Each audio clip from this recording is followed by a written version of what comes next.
The president certainly believes, as do I, that the best education is closest to the kids, with parental involvement, with teachers being able to be innovative in what they are doing, and to take the bureaucracy out of education. He made it crystal clear during his campaign that he did want to put education back to the states. The Department of Education was established in 1980.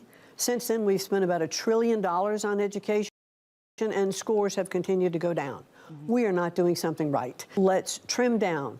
Let's make sure that the people who are there are the very best ones to do the job, and we will then see a rising tide lifts all boats.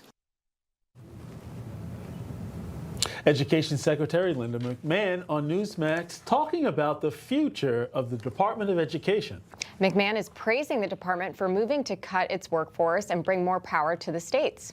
So let's bring in our political panel. April Chapman, a Project 21 ambassador and the host of the Standard of Truth podcast, and Grant Stern, the executive editor for Occupy Democrats. Good morning. Good morning. Good morning. Yes, it is a good morning. Well, Education Secretary Linda McMahon laying out a timeline for eliminating the agency, saying mass layoffs are the first step, but stressing that the administration isn't taking away education. So, you know, the thing is, April, why are Democrats blowing this way out of proportion? In fact, states should actually be embracing this because it'll actually be more funds coming in that they can actually direct based upon the needs. So that way eradicate the undereducation in certain zip codes. What say you? Obviously, when individuals don't want something to change because they like it just the way that it already is, they're going to push back. What we are finding is, like Linda McMahon said, for 30 years, the federal government has been in charge of education and things have gotten progressively worse. However, on the left, our friends on the left, they like receiving funding from the teachers unions, and since the teachers unions are kind of controlling the purse strings regarding campaign donations, it is in the left's best interest to create a shareable narrative and present alternative facts to make the people believe that lowering or shrinking the Department of Education is actually a bad thing. I am an advocate for smaller government. I believe the local government should have more control in how their funds are being used and spent. And this gives us an opportunity to see at the state level, how can we improve these educational outcomes by giving the states more control and eliminating some of the bureaucracy and needless spending. It does not take $26,000 a year to educate one child, and we know that to be true because we don't see any measurable or favorable outcomes in cities such as Baltimore or even here in Atlanta. Things are getting progressively worse. So I think it's a step in the right direction, and if individuals were really interested in educational outcomes of our children, they would be on board with this. This should be a bipartisan issue. Absolutely. And in New York City, the actual amount per student spent is over $36,000. Which is incredible given the way in which New York City ranks and all these other blue cities rank with respect to the education system and reading, writing, arithmetic. We're way down the list. But Grant, this is part of the mandate that Americans wanted with the Department of Education. Linda McMahon was specifically told by Donald Trump to essentially fire herself when she came into that position. And we also saw a mandate with what is going on at Columbia with the protests. Donald Trump saying he no longer will put up with these ridiculous, discriminatory, anti-Semitic protests that we're seeing across college campuses, and he will defund them to the tune of $400 million. But Grant, your take on all of this? Well, thanks for having me on, Krisha. So my take is very straightforward, that the Department of Education does a lot of important things in this country, and they're not specifically about scores. In fact, this is going to cause pain for people on both sides of the aisle, Republicans and Democrats, because the Department of Education is in charge of special education. It's in charge of making sure that underfunded school districts get the funds they need. Firing all these employees, it's one of the smallest federal agencies employment-wise, and it distributes a lot of funds to thousands of school districts all over the country without fear or favor from the federal government. Now, look at what happens when you take some of these monies and turn them into block grants. I'll give you Mississippi as an example. Mississippi is a state run entirely by Republicans, right? So decades ago, we took our money for the charity money and welfare money, as they call it, the TANF money, and turned them into block grants. And now look what happened in Mississippi. The Republican governor teamed up with former NFL star Brett Favre and misspent the money. They misspent the money. They spent it on facilities for a volleyball stadium at a university, right? And this is just one example. So taking Congress's preferences away illegally without a vote of Congress and then handing them off to states at random and hoping it all works out, this is going to destroy American education, especially special education, which so many millions of families require and depend on when they have children who have special needs. That's one bad example that you used, Grant, that lacks the actual details surrounding that volleyball stadium and so forth. But when Brett Favre stole millions of dollars in welfare money, and he took some himself, but he gave it back eventually. I would not say that because I think he actually won or is likely to win his lawsuit for defamation. So I would not actually say that, Grant. Just trying to help you out, bro. But let's talk about the economy for just a minute. President Trump dismissing concerns about a recession as Americans worry about the recent Wall Street volatility and the fate of retirement accounts. Here's what the Democrats are saying, April. And this is all, let's be clear, his doing. Yeah. He inherited a strong economy. It's his decisions that have led us to this moment. Donald Trump inherited an economy that was, by almost all accounts, on the rise. President Trump inherited a very strong economy. This administration inherited an economy that was actually growing. That's very rare over the last 20 years.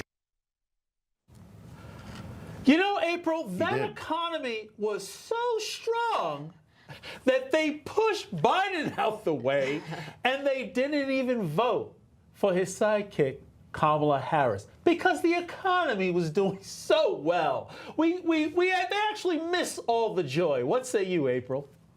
This is the gaslighting that America is tired of experiencing. For 4 years, Americans have had to make significant cuts in their budgets. Family vacations were non-existent. We are choosing, do we eat eggs today or are we eating just rice and beans today? Because the cost of things have been so high. Now, all of a sudden, toward the latter part of Biden's administration, we're being told that things were on the up and up when we know that the Federal Reserve artificially slashed rates, trying to give their failed candidate, Kamala Harris, a boost, and it did not work. And I saw and knew that this was going to have catastrophic implications leading into the first quarter of 2025. So now here we are, and President Trump is saying, listen, we've got to make some cuts, and it's going to hurt a little bit. But just like in any American family, we all have been hurting for 4 years. We need to give President Trump time to make the necessary adjustments and allow the market to correct itself. He's not just making cuts, but he's also doing a lot of things that are going to stimulate the economy and bring in revenue and bring in jobs and bring in manufacturing. We've got so many things to look forward to that I trust a millionaire or a billionaire such as Donald Trump. I trust his economic judgment over the previous administration, who demonstrated they could not, they didn't have the ability to balance a budget if it had handles and straps and all kinds of appendages and things that would have helped them. They were unable to perform. Things got worse, and Americans, we're ready to see what President Trump is going to do, and we gave them 4 years. We need our 4 years to see what's going to happen. Exactly. Donald Trump did not inherit a strong economy. For the record, we saw inflation, which the Democrats are finally caring about now. It was at 40-year highs, and the fact that they called it transitory. To your point, April, the Fed cut strategically, politically, right before the election, which was very transparent to most economists, was just another indication that they knew that overall Harris didn't stand a chance, really. But I want to get to this, Grant. Marco Rubio headed to Canada yesterday, the Secretary of State. Successful. Okay. Yeah, let's get to it. We've been talking No about response. Cool. This will be part of the economy. It talks about tariffs. Just hold your horses. So we're talking about Ukraine supporting a 30-day ceasefire, which is also, again, going to affect the economy. Take a listen.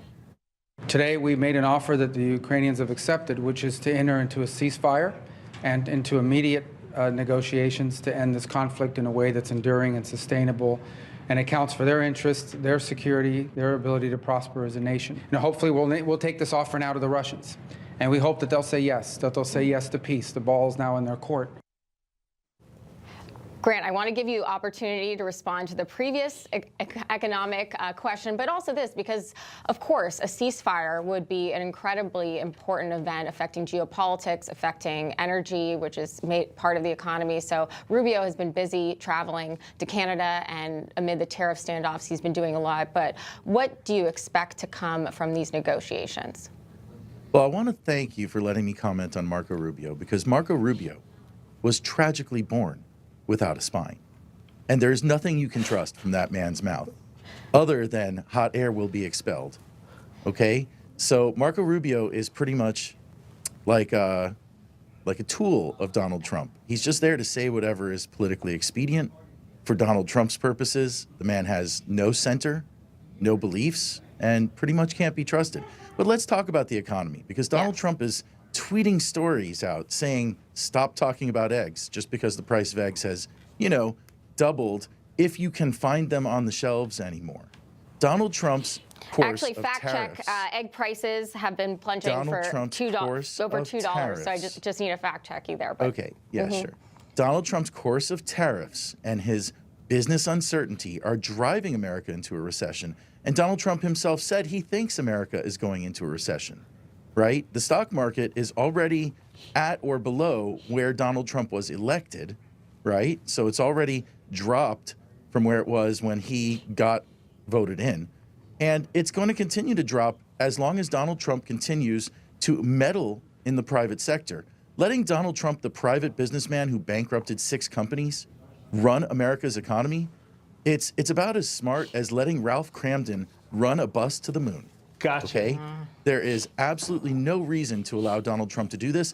And the continuing resolution bill that Republicans passed for 6 long months, right? This is a group of Republicans who canceled. They used the Republican cancel culture against Kevin McCarthy to kick him out of the speaker's gavel for a 6-week continuing resolution to keep the government open. All right. Well, they said, we're going to give go Donald a Trump commercial. 6 months, We have and to we're go going to to a approve all the commercial tariffs, break. too. I understand what you're saying, but it's very clear that the Democrats are scrambling. Why? Because their political prospects are fried, to use an egg example. April Chapman, Grant Stern, thank you so much for joining us.